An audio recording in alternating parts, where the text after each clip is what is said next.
네, 감사합니다. 오늘 우리에게 주신 하나님의 말씀은 신약성경 히브리서 제2장 5절에서 9절까지 말씀입니다. 신약성경 히브리서 제2장 5절부터 9절까지 말씀 찾으신 분들은 본인의 성경을 들고 자리에서 일어서 주시기 바랍니다. 히브리서 2장 5절부터 9절까지. 됐나요? 자, 그럼 다 같이 목소리 맞춰서 받들도록 하겠습니다. 시작. 하나님께서는 지금 우리가 말하는 장차 올 세상을 천사들의 지배 아래에 두신 것이 아닙니다. 어떤 이가 성경 어딘가에서 이렇게 증언하였습니다. 사람이 무엇이기에 주님께서 그를 기억하여 주시며 인자가 무엇이기에 주님께서 그를 돌아보아 주십니까? 주님께서는 그를 잠시 동안 천사들보다 못하게 하셨으나 영광과 존귀의 면류관을 그에게 씌워주셨으며 만물을 그의 발 아래에 복종시키셨습니다. 하나님께서 만물을 사람에게 복종시키심으로써 그에게 복종하지 않은 것이라고는 아무것도 없게 하신 것입니다. 그러나 지금 우리가 보기로는 아직도 만물이 다 그에게 복종하고 있는 것은 아닙니다. 예수께서 다만 잠시 동안 천사들보다 낮아지셔서 죽음의 고난을 당하심으로써 영광과 존귀의 면류관을 받아 쓰신 것을 우리가 봅니다. 그는 하나님의 은혜로 모든 사람을 위하여 죽음을 맛보셔야 했습니다. 아멘. 주의 말씀입니다. 네, 모두 자리에 앉아주시기 바랍니다. 네, 제가 잠시 설교를 위해서 기도하도록 하겠습니다. 참 좋으신 하나님 아버지 귀한 말씀 우리에게 허락하여 주셔서 감사드립니다. 인간의 말로 고백하고 인간의 귀로 듣습니다만 주님 우리 안에 성령님이 우리를 하나 되게 하신 것을 믿습니다. 주의 음성을 들을 수 있는 시간이 되게 도와주시옵소서. 우리의 육신의 귀로는 사람의 말을 듣지만 우리의 마음 가운데 성령님께서 친히 음성으로 우리의 마음을 울려 주시옵소서. 하나님 감사하며 모든 말씀 우리 주 예수 그리스도의 이름으로 기도하옵나이다. 아멘. 아멘. 할렐루야. 아멘. 아멘. 주의 이름을 찬송합니다. 지난주에는 우리가 그 복음의 너무도 놀랍고 견고하고 든든한 그런 권세, 권능에 대해서 함께 나누었는데요. 우리가 살아가는 우리의 현실 안에는 정말 다양한 현실적인 영향력의 가르침들이 있습니다. 그죠? 그 영향력 있는 가르침들이 때로는 우리를 유혹하고 또 속이고 분명히 설득력은 있지만 매우 교활한 그래서 허망한 그런 가치관들도 우리 가운데 횡행하고 있습니다. 그때 그러한 생각들로부터 우리가 휩쓸려 떠내려가지 않고 그리고 휘둘리지 않는 우리를 굳건히 붙들 수 있는 건 강력한 능력이 우리에게 이미 있는데 나의 육신의 능력이 아니라 하나님께서 우리에게 채워주신 복음이라는 예수 십자가의 복음이라는 능력이 있는 것을 믿습니다. 하나님이 약속하시고 또 복음이라는 약속이 권능이 저와 여러분을 굳건히 붙들어주고 계십니다. 정말 인간의 역사 위에 찬란하고 또 견고하게 서 있는 이 약속의 복음을, 이 복음의 약속을 저와 여러분이 언제나 분명히 붙들고 나아갈 수 있기를. 그래서 언제나 활기차고 또 불안하지 않고 든든하며 늘 넉넉한 그런 일상생활을 살 수 있기를 다시 한번 주의 이름으로 축복하며 소망합니다. 아멘. 자, 오늘의 본문은요. 모든 인류를 구원하시기 위해서 십자가의 고난을 당하신 그래서 그 고난을 당하시기 위해 인간의 몸으로 오신 예수님의 그 모습을 논증하고 있는 내용이긴 한데요.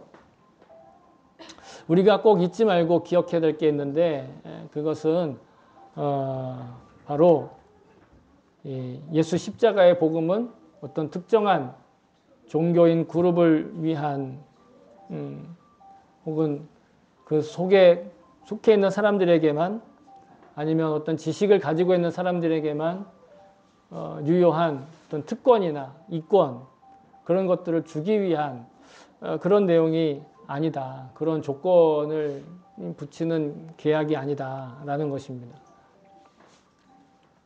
물론 우리가 다 알다시피 복음은요. 1차적으로는 예수님을 복음을 믿는 사람에게 주시는 놀라운 약속이죠. 1차적으로는 그건 틀리지 않습니다. 가장 구체적으로 어떻게 처음은 나타났느냐? 여러분도 잘 아시다시피 아브라함, 즉 아브라함이 아브람일 때, 다시 말해 아브라함의 이름이 아브람일 때 하나님이 그를 부르셔서 해주신 약속이 있어요. 그걸 일방적으로 계약을 맺어주셨어요.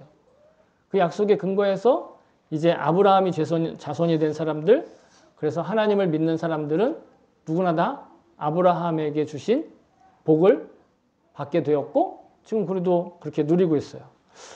하나님께서 이렇게 아브라함에게 약속하셨죠.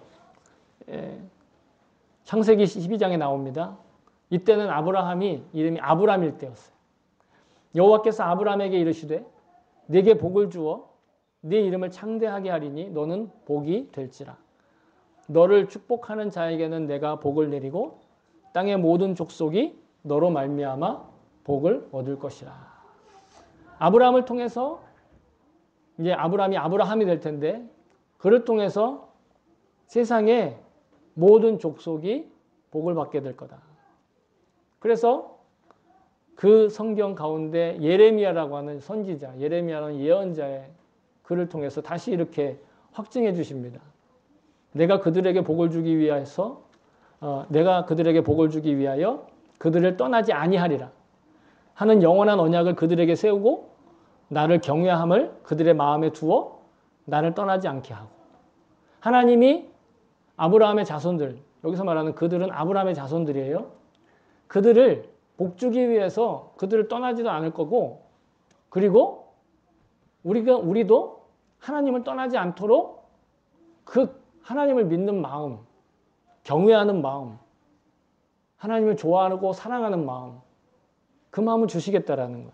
그러므로 여러분, 성경의 이 말씀을 듣고 하나님을 믿는 또 따르는 자들에게 하나님은 반드시 축복하시고 형통한 복을 주시는 그런 분이심을 저는 확실히 믿습니다. 그런데 그렇다고 해서 이 복음이 마치 믿는 사람에게만 유효한, 믿지 않으면 복음은 아무런 능력이 없거나 믿지 않는 사람들에게는 그 어떠한 영향력도 행사할 수 없는 그러한 것이 아니다라는 걸 기억해야 돼. 복음을 믿는 사람에게는 제한적으로 축복하겠다는 건 기복 종교예요. 그리고 그냥 조건부가 붙여진 계약에 불과해요. 그러나 아브라함이 하나님과 또 하나님이 아브라함을 통해서 맺으신 약속은 아브라함을 통해서 아브라함에게 하신 약속을 모든 사람에게까지 확대시키겠다. 모든 사람에게 모든 복을 주시겠다. 그래서 하나님이 약속하신, 계획하신 복음을 완성하시겠다 하는 그런 약속이라는 거예요. 그래서 오늘 본문에 우리가 5절부터 9절을 읽었는데 9절에 보시면 이런 표현이 나오잖아요. 모든 사람을 위하여 죽음을 맛보셔야겠다. 어떤 예수님을 믿는 사람만이 아니라 어떤 지역에 있는 사람만이 아니라 아니면 이거를 이해하고 있는 사람만이 아니라 납득하고 있는 사람만이 아니라 그거와 상관없이 모든 사람을 위해서 예수님이 죽으셔야 됐다. 십자가를 지셔야 했다. 이 땅에 사람으로 오셔야 됐다. 그 말씀을 하는 거예요. 오늘 말씀은. 뭐 히브리서를 1장부터 그 마지막 장까지 쫙 한꺼번에 읽으면 내용이 척척척척 연결돼서 좋겠지만 예배 때 이제 설교를 위해서 본문들을 선별해서 여러분들과 나누는데 오늘 본문의 핵심은 그거예요. 예수님이 이 땅에 사람으로 오신 이유는 뭐다? 모든 사람을 구원하시기 위해서 사람으로 오셨다라는. 이 세상에 단 한 사람도 예외가 있거나 아니면 제외가 되는 사람 없이. 우리 생각에는 예수님 배신하고 예수님 거절하고 예수님 욕하고 그런 사람들은 좀 구원해서 배제했으면 좋겠잖아요. 아예 애초부터. 그런 마음이 들죠. 그러나 그런 사람에게도 사실은 구원의 문은 열려 있다는 거예요. 그걸 증명하기 위해서 오늘 본문은 어떤 시편 8편에 있는 구절을 인용하고 있어요. 시편 8편에 기록되어 있는 것을 이야기를 하면서 지금 말씀드린 하나님의 계획을 이루기 위해 하나님의 아들 예수가 사람이 되셨다라는 거예요.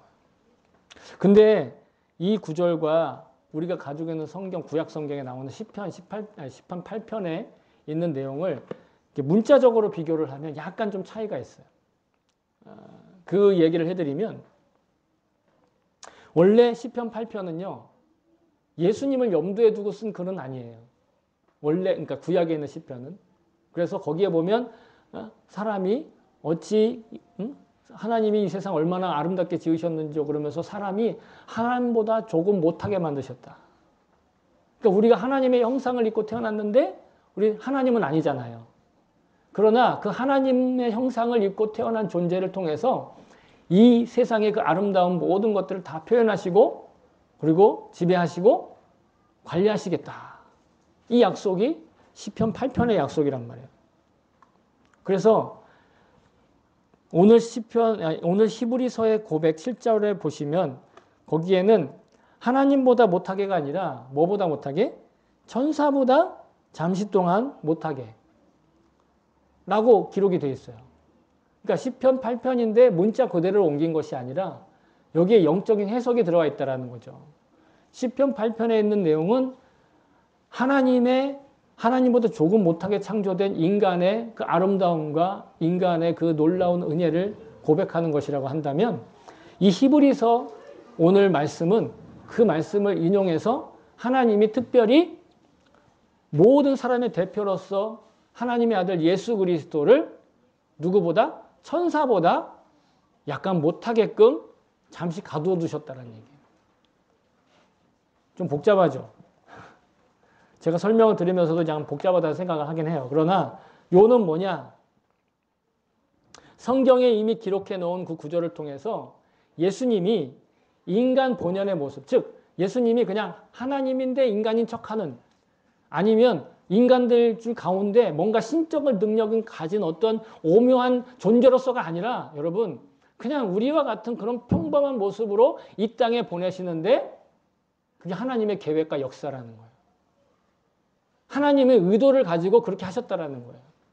우리 생각에는 하나님의 아들이면 좀 더 뭔가 등허리에서 뭔가 이렇게 아우라가 막 이렇게 피어오르고 있잖아요. 그죠? 여러분들 뭐 절 같은 데 이런 데 가면 막 불상 같은 데 뒤에 뭐 이렇게 막 오로라 같은 게 막 있잖아요. 그런 거 원하잖아요. 천사도 보면 날개가 달려가지고 뭐 특별하게 막. 하나님의 아들이면 그래야 된다라고 우리가 생각을 하는데 그래서 지난주, 지지난주 천사에 대한 이야기가 자꾸 나온 이유가 뭐냐면 우리가 생각하는 그런 천사의 존재보다 우리가 좀 못한 존재잖아요. 마찬가지로 예수님도 그런 존재였다라는 이 땅에서는 그 얘기를 하고 있는 겁니다.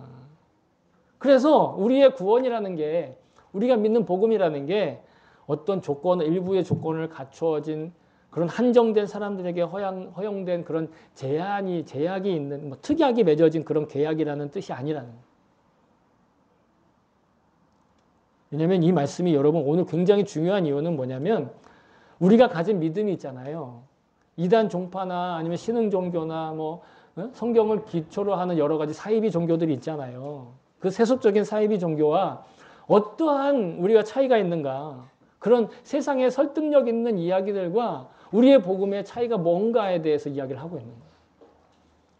그들은 뭔가 대단하고 특별하고 뭔가 이렇게 지면에서 한 몇 미터 발을 띄고 있는 것처럼 구름을 탄 듯한 그런 존재만이 뭔가 특별한 능력을 가졌다라고 자꾸 얘기하면서 거기에 속할 걸 이야기하고 있거든요. 근데 기독교 초기 역사에도 그런 일이 있었어요. 기독교 초기에도요. 예수님의 십자가를 복음을 전하면 처음에 기쁨으로 받는데 시간이 지날수록 맨날 그 얘기만 들으니까 식상한 거예요. 지루한 거예요. 그래서 왜곡하고 그거에 대해서 의심하는 사람들이 생겨나기 시작했어요.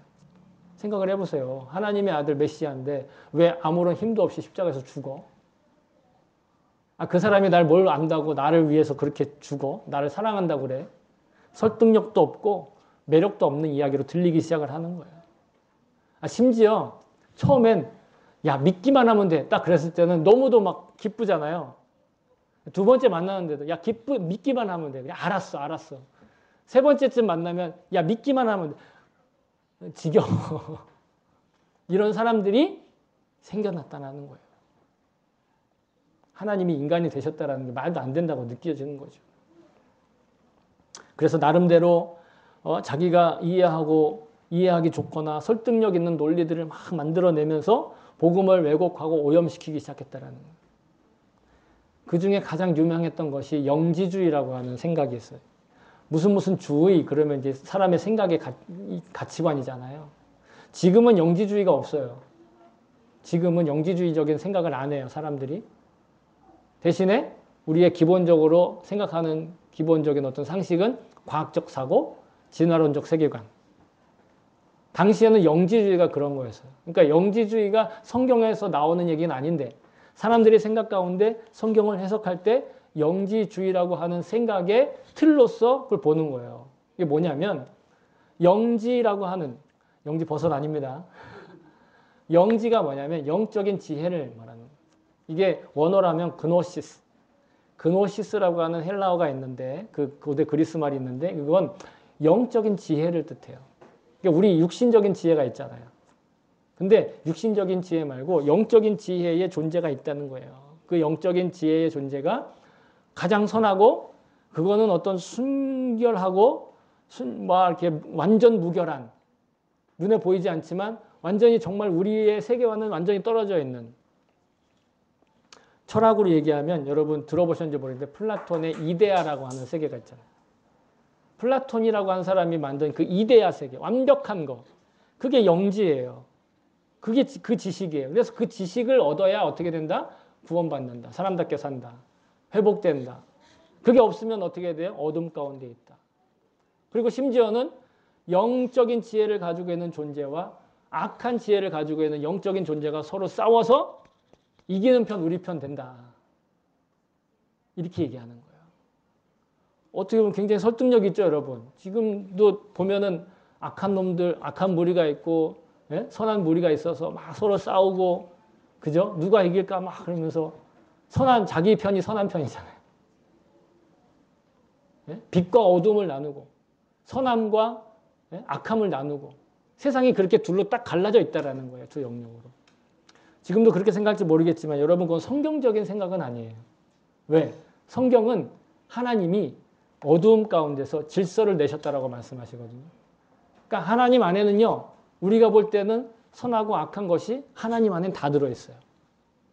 그래서 심지어 사탄도 이 세상의 피조물 중에 하나예요. 피조물이 어긋나서 사탄이 됐을 뿐이지 하나님은 이 세상을 온전하게 지으셨다는 거예요.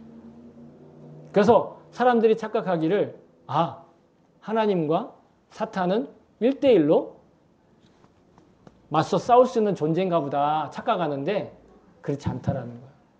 영지주의는 그렇게 생각하게끔 만든다라는 거예요. 빛의 신은 하나님이시고 어둠의 신은 사탄이라는 거예요. 그래서 어둠이 많아지면 사탄이 이기고 빛이 많아지면 하나님이 이긴다. 이렇게 착각하게 만든다라는 거예요. 그래서 그들의 굉장히 심각한 증상이 극단적으로 두 부류가 나오는데 뭐냐면 그러니까 육신적인 건 악한 거예요. 그래서 이 육신적인 거 있잖아요. 괴롭히고 육신적인 거를 될 수 있으면은 억제하고 제어하고 절제하고 육신적인 즐거움은 전부 다 막 음식을 먹어도 항상 맛없는 것만 먹고 몸에 뭐 좀 즐거운 게 있으면 바로 채찍질 해가지고 막 상처를 내고. 그래서 육신이 괴롭잖아요? 그럼 영혼은 깨어난다라고 착각을 하는 거예요. 내 육신이 괴로우면 괴로울수록 어떻게 된다? 영적인 지식이 늘어난다라고 착각하는 거예요. 두 번째 극단은 뭐냐면 반대예요.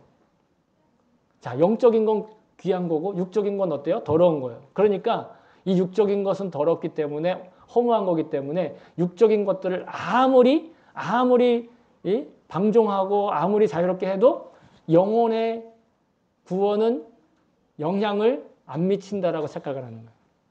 그러니까 막 하고 싶대로 막 하고 막 자기가 욕구 충족을 위해서 모든 걸 다 하는데 내 영혼은 그래도 구원받았기 때문에 상관없어라고 착각하는 거예요.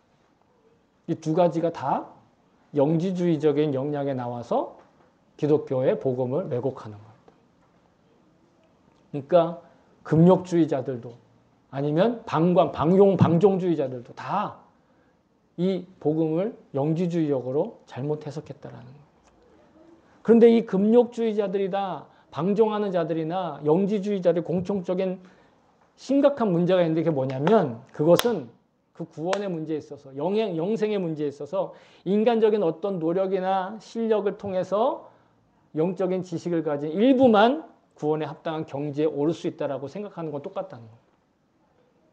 자기의 육신을 쳐서 복종시켜서 영을 깨끗하게 하려고 노력을 하든 아니면 영은 정결하니까 이 육신적인 건 내 마음대로 해도 된다라고 생각을 하든 기본은 뭡니까? 복음에 기초화된 것이 아니라 인간의 노력에 의해서 좌우된다라고 착각한다라는 거예요.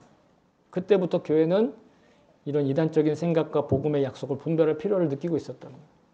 그때부터 이단과의 싸움이 시작되는 건데 여러분 우리가 복음을 믿고 따를 때 분명히 정말 가장 기본적으로 기억하고 잊지 말아야 될 건 뭐냐면 복음의 약속은요. 우리의 노력이나 실력이나 아니면 우리 지적인 수준에 의해서 변질되거나 변화될 수 없는 거예요. 복음은 우리가 만들어내는 게 아니에요. 부흥은 물론 아까 우리 찬양했듯이 우리로부터 시작되죠. 그러나 그 부흥이 우리로부터 시작될 땐 하나님께로부터 받은 약속이 우리 안에 있기 때문에 그게 가능하다라는 거예요. 복음의 약속이 바로 거기에 있다라는 거죠. 물론 이 약속을 표현하는데 시대에 따라서 아니면 지역에 따라서 아니면 문화권에 따라서 아니면 언어에 따라서 다르게 표현될 수 있어요. 우리는 복음이라 부르고 일본어는 후쿠잉이라고 부르고 영어로는 가스펠이라고 부르고 그죠? 다르게 부를 수 있잖아요. 그러나 그 복음의 약속이 지향하고 복음의 약속이 그 우리에게 가르쳐 주시는 그 진리의 기준은 어떤 문화권이나 환경이나 기후나 시대나 여건과 상관없이 동일하다는 거예요. 아까 말씀드린 것처럼 기독교 초기 역사에서 영지주의라고 하는 이 사람들의 상식적인 생각이 이 가치관이 복음을 믿는 이들의 생각을 변질시켰어요.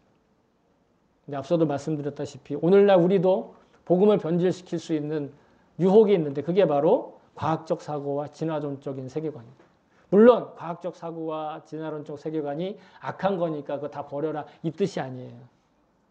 그것도 얼마든지 우리가 수용하고 배울 수 있는 것이고 활용해야 하지만 그것이 우리의 복음을 변질시킬 수도 있다는 걸 분명히 알아야 된다는 거예요.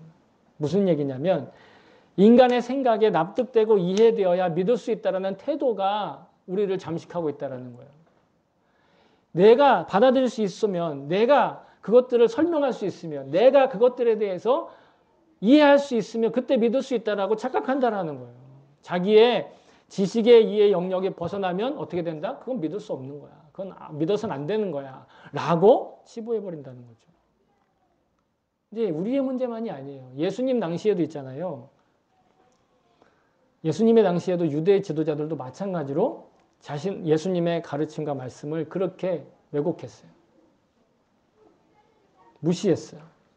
예수님을 직접 만나서 대화했던 니고데모가 예수님에 대해서 그 말씀을 함부로 무시할 수는 없다. 이렇게 얘기했거든요. 예수님 직접 만났으니까. 그랬더니 유대 지도자들이 그 니고데모의 말을 듣고 어떻게 했는지 아세요? 이렇게 얘기해요. 그들이 대답하여 이르되 너도 갈릴리에서 왔느냐? 찾아봐라. 갈릴리에서는 선지자가 나지 못하느니라. 그들이 가지고 있던 고정관념, 선입견은 뭐냐? 갈릴리라고 하는 그 지역, 그 이방인들이 점령했다가 혼혈이 일어나고 역사 가운데 큰 어려움이 있었던 그 갈릴리 쪽에서는 선지자가 나온다, 못 나온다? 못 나온다라는 고정관념과 선입견과 그 이해의 틀이 꽉 묶여 있었다라는 거예요. 어쩌면 오늘날 우리들도 여러분 이런저런 고정관념과 선입견 같은 것들이 걸림돌이 되어서 그냥 복음의 약속을 단지 종교적인 교리나 아니면 내가 취사 선택할 수 있는 자유의지를 가지고 하나의 선택할 수 있는 종교적 지식의 하나로 여기게 되는 것은 아닌가. 그런 영향을 지금 받고 있는 건 아닌가. 물론 나는 복음을 믿고 있다고 하지만 한편 그렇게 생각하고 있는 것은 아닌가. 주님 앞에 철저하게 돌아봐야 될 거라고 생각을 합니다. 여러분, 예수님은 하나님이셨지만 인간으로 태어나셨어요. 인간의 몸이 되셨다는 말입니다.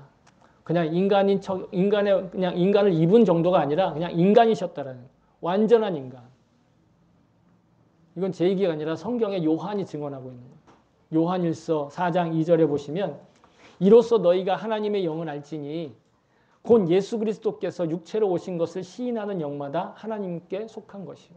예수님이 육체로 태어나시고 사람의 육신이셨다라는 걸 인정하면 그건 하나님께 속해 있다라는 거예요.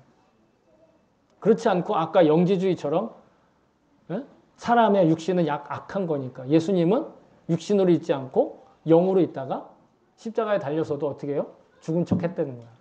실제로 죽은 게 아니라.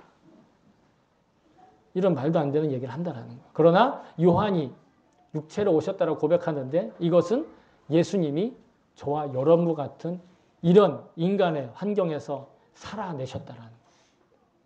히브리서의 저자가 오늘 확고하게 말씀하고자 하는, 증언하고자 하는 이 말씀도 예수님께서 우리와 동일한 육신의 존재로 살아계셨기 때문에, 그렇기 때문에 이 땅에 있는 그 어떠한 사람도 예외 없이 다 모두를 구원하실 수 있다는 거예요. 아니, 구원하셨다라는 얘기를 하는 거예요.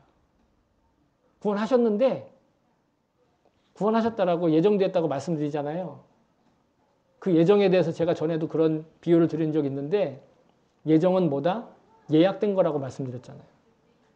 예수님은 다 해놓으셨어요. 그 자리 그 시간에 안 가면 예수님이 해놓은 것이 허망하게 되는 거예요. 그게 우리의 구원이 어떠한 것인지를 얘기하는 거예요. 우리는 그 자리 그 시간을 지키고 있는 사람인 거고, 이 자리에 없는 사람은 그것을 못 지키는 거고. 아니, 교인들 얘기하는 게 아닙니다. 믿지 않는 사람들 얘기하는 거예요. 구원의 약속을 성취하기 위해서 우리 인간인 우리가 할 수 있는 것은 아무것도 없지만,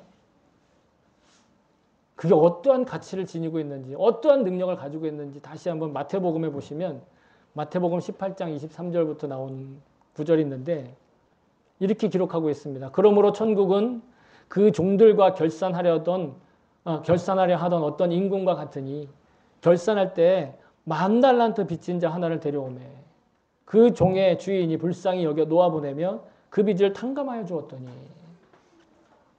10,000달란트 빚을 도무지 갚을 수 없는 빚이라는 얘기예요. 도무지 어떻게 해볼 도리가 없는 그런 빚을 졌는데 그러니까 주인이 그냥 그것을 탕감해 줬다는 거예요. 어떻게? 불쌍히 여겨. 그게 우리 구원이라는 거예요. 우리의 노력과 의지나 실력으로는 해결할 수 없는 문제를 하나님이 완벽하게 해결하셨다. 그게 바로 하나님의 아들 예수님을 이 땅에 사람으로 보내시고 사람으로 보낼 뿐만 아니라 속죄의 제물로 바치셨어요. 뭘로? 십자가에다. 우리가 아다시피 예수님 원래 하나님이셨잖아요. 그래서 성경은 예수님께서 자신의 모든 걸 비우시고 버리셨다라고 얘기하고 있어요. 빌립보서 2장 6절 8절 그는 근본 하나님의 본체이시나 하나님과 동등됨을 취할 것으로 여기지 아니하시고 사람의 모양으로 나타나사 자기를 낮추시고 죽기까지 복종하셨으니 곧 십자가에 죽으십니다. 이게 희생제물이라는 거예요. 하나님이 인간이 되어서. 예수님 하나님이셨지만 사람으로서 이 땅에 인류가 겪고 있는 모든 한계와 괴로움을 고스란히 자기도 체험하셨다는 거예요. 그냥 예수님은 그냥 예수님이니까 멀리 떨어져 계신 분. 하나님은 우리가 좀 상관없이 좀 정말 이렇게 막 아주 멀리 있는 거룩한, 나는 정말 상관없는 그런 분으로 오해할까 봐 하나님이 예수님을 이 땅에 인간으로 태어나게 하셨다는 거예요. 그런데 그걸 믿지 못하게 하는 우리를 참소하는 조직과 그런 존재가 있는데 그게 바로 마귀예요. 마귀는 어떻게 해서든지 하나님의 형상인 우리가 거룩하지 않는 길을 가게 하고 그래서 결국은 스스로 멸망의 지옥에 합당한 길로 밀어넣기 위해 수단 방법을 가리지 않는 거예요. 아까 말씀드렸죠?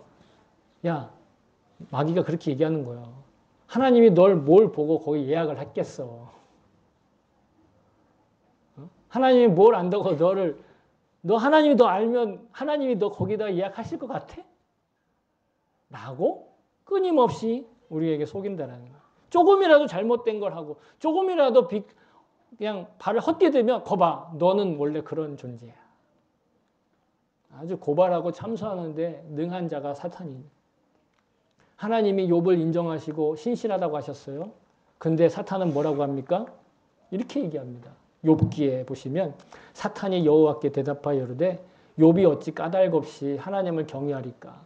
이제 주의 손을 펴서 그의 모든 소유임을 치소서 그리하시면 틀림없이 주를 향하여 욕하지 않겠나이까? 라고 사탄이 하나님께 제안하는 거예요. 근데 여러분 많은 사람들이 욥기를 읽으면 욥이 사탄에게 시험과 고난을 당하는 것만 이야기를 해요. 그것만 눈에 들어와요. 그런데 실제로는요. 사탄이 정말 말도 안 되는 거지만 감히 하나님의 뜻과 그 판단을 시험하려고 시도했다는 것을 알 수가 있다.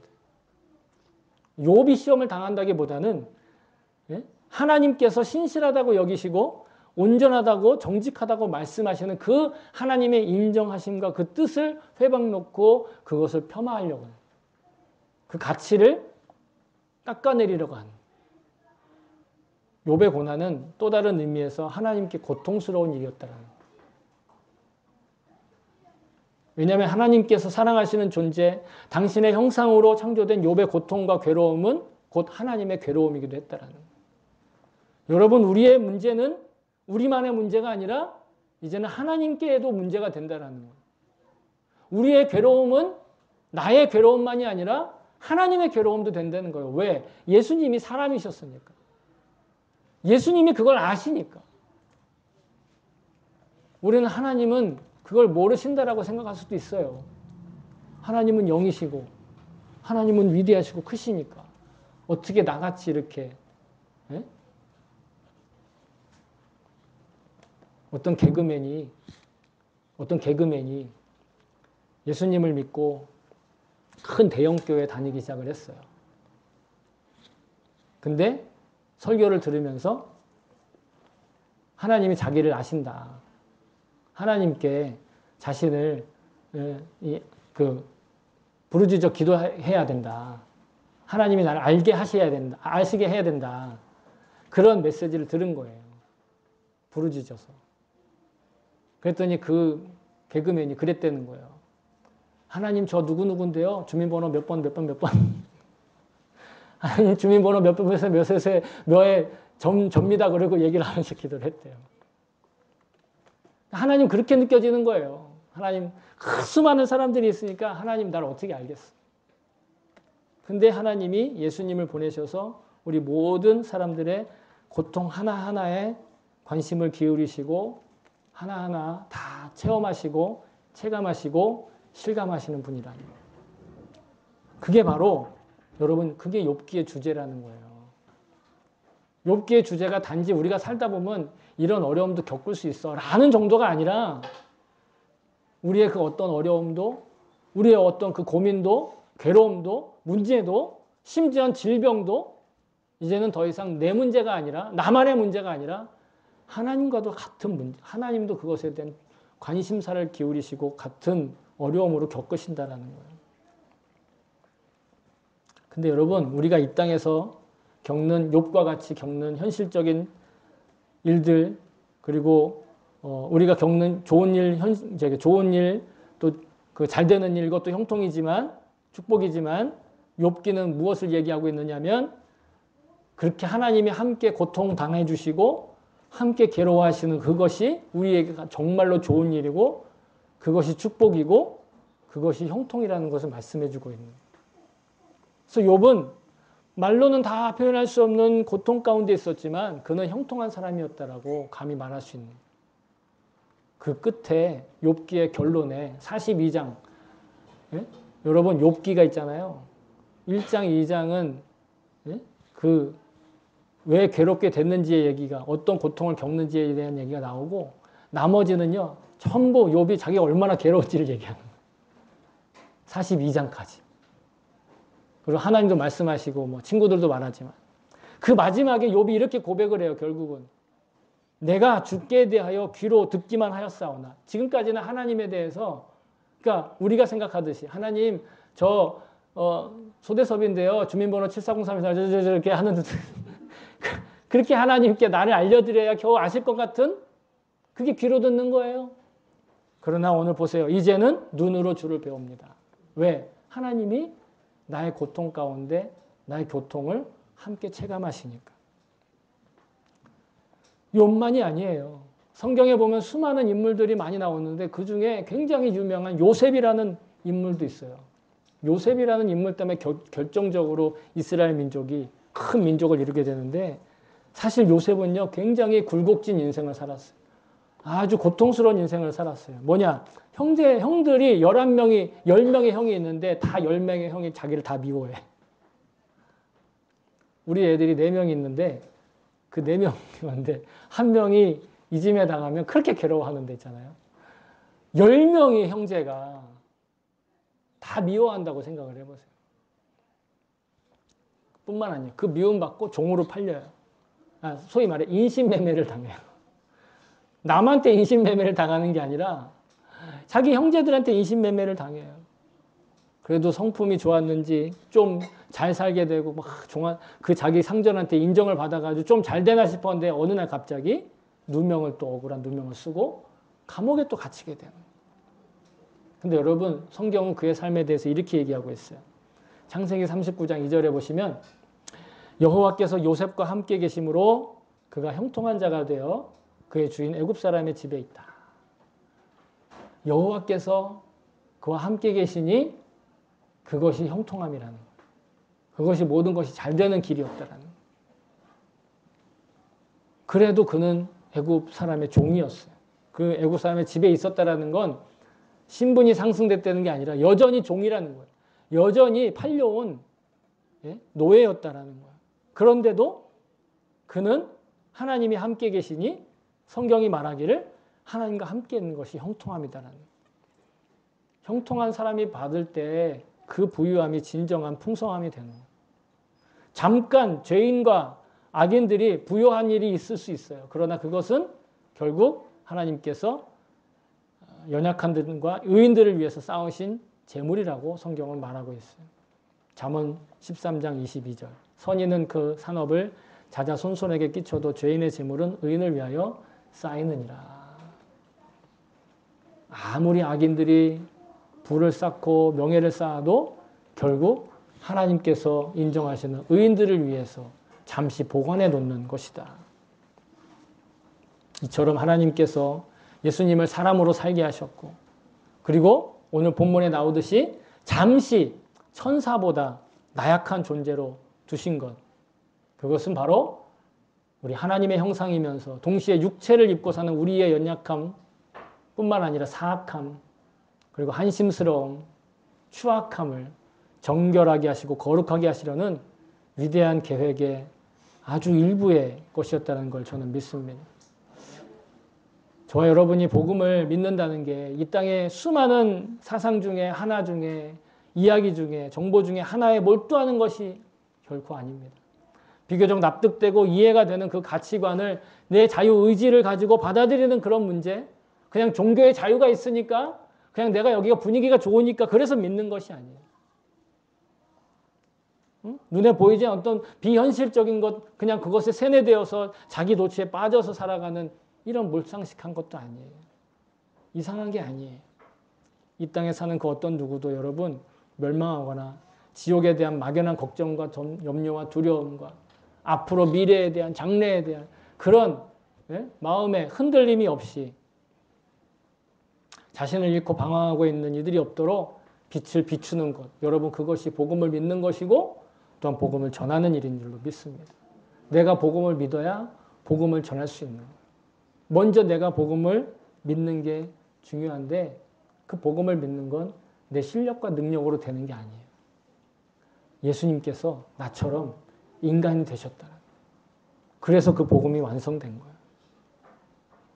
꼭 고난을 피하기 위해서 아니면 보다 많은 즐거움을 위해서 현실적인 문제를 해결하기 위해 그런 해법을 찾기 위해 교회를 다닐 수 있어요. 뭐 그것만은 아니지만. 그러나 우리가 복음의 약속을 믿고 주님을 따르면요. 우리와 같은 처지에서 공감하고 계시고 체감하실 정도로 우리를 사랑하신 하나님께서 우리에게 가장 좋은 살 길을 반드시 열어주시는 것을 저는 믿습니다. 형통케 하시는 것을 믿습니다. 모든 문제와 어려움이 장애물이 사라지게 될 걸 믿습니다. 사랑하는 성도 여러분, 예수 그리스도의 복음을 믿는 사람의 신앙생활은 자기 믿음을 증명하기 위해 경쟁하는 생활이 결코 아닙니다. 모든 사람을 위해 십자가에 죽으신 예수님의 그 사랑과 동행하면서 그 은혜의 임재 안에 매일매일 하루만큼 살아가는 그런 일상생활인 것을 저는 믿습니다. 그 일상생활 가운데 발견되는 그 진정한 평안과 행복이라고 하는 그 빛나는 보석 가운데 형통하게 지금 우리가 살고 있음을 또한 믿습니다. 자기 노력 여하에 따라서 혹은 실력에 따라서 축복의 무게가 결정된다고 속이고 매일 하나님의 형상을 꿰어 지옥의 문으로 밀어넣고 있는 그 사탄, 악마의 달콤한 유혹을 씻을 수 있는 건 여러분 오직 우리가 믿은 십자가 보혈과 복음의 약속인 것을 믿습니다. 주님을 바라보며 그 말씀에 귀를 기울일 때 우리는 나를 형통케 하시는 모든 슬픔과 괴로움과 형통케 하시려고 동행하시는 주님의 손을 붙들 수 있는 것을 믿습니다. 저 여러분이 지금도 내 안에서 나의 모든 슬픔과 괴로움과 그리고 기쁨과 즐거움에 함께 하시는 주님과 친밀하게 형통한 자로 정말 형통한 자로 살 수 있기를 다시 한번 주의 이름으로 축복합니다. 아멘.